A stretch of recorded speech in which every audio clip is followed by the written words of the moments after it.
दूसरे श्लोक में उन्होंने कहा किमौषधई क्लिश्यसि मूढ़ दुर्मत है। अरे अपनी मति के ऊपर आवरण डालकर संसार के पदार्थों को ही सत्य मानकर उन्हीं के साथ निरंतर संबंध स्थापित रखने का जो विचार तुम्हारे मन में जीवो जागा है, ये कल्याण पथ का विरोधी है। और कल्याण के पथ पर चलने वाले व्यक्ति को अपने जीवन की मूढ़ता का परित्याग करना ही पड़ेगा। गोस्वामी तुलसीदास जी महाराज विनय पत्रिका में अपने मन की मूढ़ता का वर्णन करते हैं। जो महापुरुष होते हैं वो दूसरों के लिए कुछ ज्यादा नहीं कहते, वो अपने व्याज से दूसरों को समझाने की चेष्टा करते हैं। इसलिए उन्होंने भी एक स्थान पर अपने मन को मूढ़ बताया। ऐसी मूढ़ता या मन की परिहरि राम भगत सुर सरिता, आस करत ओस कन की ऐसी मूढ़ता या मन।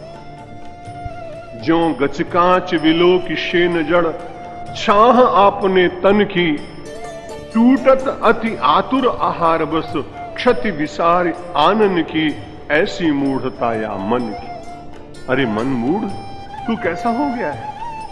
अपने मन के मूढ़ता को धिक्कारते हुए कहते हैं, अरे तुझे जीवन में भक्ति की सरिता मिली।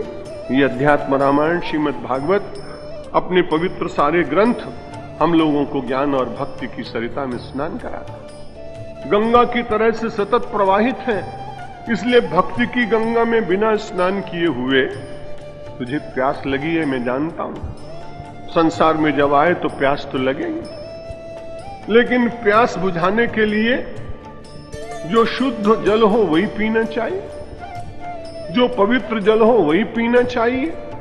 लेकिन गोस्वामी जी महाराज कहते हैं, अरे मन तू इतना मूढ़ हो गया, परिहरि राम भगत सुर सरिता, राम भक्ति रूपी गंगा का परित्याग करके और प्यास बुझाने के लिए सवेरे उठकर ओस के कणों को चाटना चाहता है।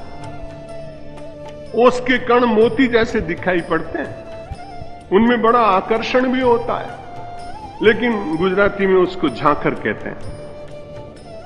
ओस के कणों को यदि कोई दिन भर भी चाटे तो भी उससे प्यास नहीं बुझती। गोस्वामी जी महाराज कहते हैं, भक्ति की गंगा को छोड़कर विषय रूपी गंदले उन छोटे छोटे कणों को, क्षणिक क्षणों को प्राप्त करके अपने जीवन में परम सुख की आकांक्षा करता है। इससे बढ़कर तेरी मूढ़ता और क्या हो सकता। उदाहरण बड़ा अच्छा दिया, मैं 2 दिन से देख रहा हूं। हमारी जैन बाहर खड़ी रहती है क्योंकि दूसरी गाड़ी के लिए वहां हमारे पास गैरेज में। सवेरे 6 बजे मैं आज घूम रहा था, 2 दिन से रोज देखता हूं। उसके दोनों किनारे पर 2 कांच लगे हैं, लुकिंग मिरर, और हर एक मिरर के ऊपर 3-4 चिड़ियां खूब चोंच मारती हैं। अभी मैंने उनसे आज कहा भाई इसके ऊपर कागज या कपड़ा लगा दो, कांच भी फूट सकता है, लेकिन उन चिड़ियों का कितना समय लगता है वो तो देखने योग्य है। मैं एक बार उड़ा देता हूं तो फिर देखता हूं कि 2-4 दूसरे आ गए, क्योंकि उनका प्रतिबिंब दिखाई पड़ता है उसमें, उस मिरर में, उस कांच में। जो साइड मिरर है उनमें कांच में उनके मुंह दिखाई पड़ते हैं। इसलिए 4-5 चिड़ियां जब अपना मुंह उसमें देखती हैं तो उनको ऐसा लगता है कि ये दुश्मन मेरी यहां कैसे आ गए। अब वहां तो अपना प्रतिबिंब दिखाई पड़ रहा है, दुश्मन तो है ही का, लेकिन अपने प्रतिबिंब में ही अपने प्रतिद्वंदी का यदि किसी को भास होने लगे तो बड़ी कठिनाई।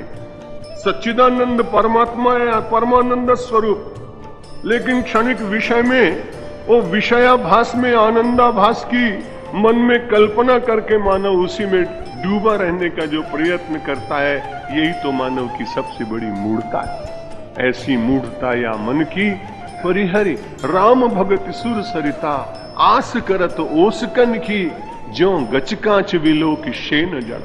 जैसे कांच के ऊपर गिद्ध जाकर बैठ जाए और बार बार उसमें मारने का प्रयत्न करे, क्योंकि उसको दिखाई पड़ रहा है दूसरा कहां से आ गया। दुनिया में जितनी भी लड़ाइयां होती, वेदांत कहता है पर के कारण होती। और फिर चाहे मानव हो और चाहे गिद्ध हो, चाहे शेन हो, जहां उसको दिखा कि ये दूसरा कहां से आ गया और मेरी बराबरी कैसे करने लगा, मेरे जैसा कैसे हो गया, मुझसे आगे कैसे जाएगा।